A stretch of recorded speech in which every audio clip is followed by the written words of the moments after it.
Bishop Parks, thank you so much for joining us. Good to be with you, Craig. Easter, of course, marks the resurrection of Jesus and the redemption of man. Speak to non-Christians. From the church's perspective, are all people who do good works through grace redeemed regardless of their religious beliefs or lack thereof? Well, Craig, the church believes that everyone can be redeemed. And there are some individuals who, for whatever reason, do not receive the message of the gospel. And as a result, they don't ever come to faith. The church teaches, the Catholic Church teaches that by ways that are unknown to us, that of course God has the ability to reach those people and to save them as well. Let's put a face to that. Stephen Hawking recently passed, one of the most brilliant minds in the world.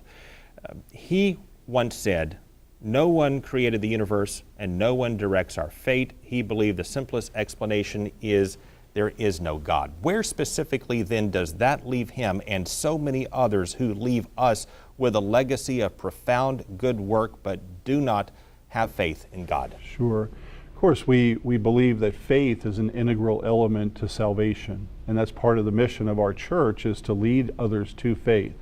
If somebody specifically rejects the knowledge or the existence of God, we as a church would entrust them to God's mercy. We still believe ultimately that they will meet their Creator as we understand God.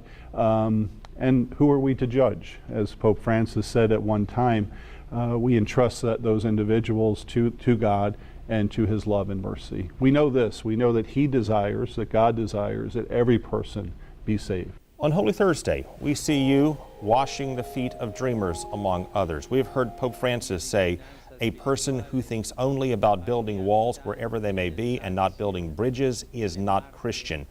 Do you consider those who want to deport dreamers as being unchristian? No, I mean, I think that action of washing the feet is an imitation of our Lord, who washed the feet of His disciples at that Passover meal, which we celebrate on Good Thursday. And He gave them an example of love and charity. And He said to His disciples, "What I have done for you, you also must do for others." That's the example that we take from that action of washing the feet.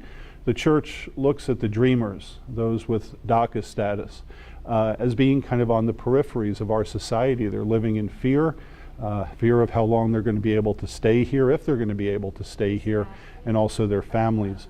And we believe that the church, that Jesus Himself would have washed their feet, and so we do the same. It's maybe a symbolic act of reaching out to those on the peripheries. Trying to get a sense of the church's trajectory, and I saw some rather confusing numbers. On one hand, total number, 71+ million Catholics, a record number in this country.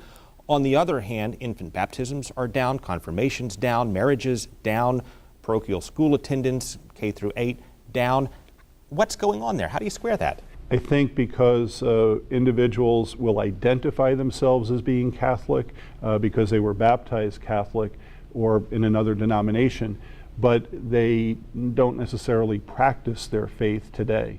And as a result, the number of Catholics that you see is probably, when you see those statistics, is probably larger, obviously, than the number that are coming to church every Sunday and that are receiving the sacraments. I think that would explain that disconnect. Statistics also suggest that other churches in this country are growing faster, specifically those that embrace a fundamentalist approach to religious belief in this country. Why is that? I don't know if I have an exact answer. What I would say is that in general, among young people today, but also in society in general, there can tend to be a little bit of a rejection of anything that's viewed as being institutional. So any institution that imposes rules or regulations is viewed as being restrictive. Whereas a church that doesn't have a kind of a central authority, such as we have as the Pope, or doesn't have a hierarchy, bishops and cardinals, and a structure, can be viewed as being perhaps less restrictive. And that might be attractive to some people, but we need to be true to our faith and to professing and to preaching the gospel and living the gospel that we believe we receive from Jesus Christ. Bishop Parks, thank you. Thank you very much, Craig.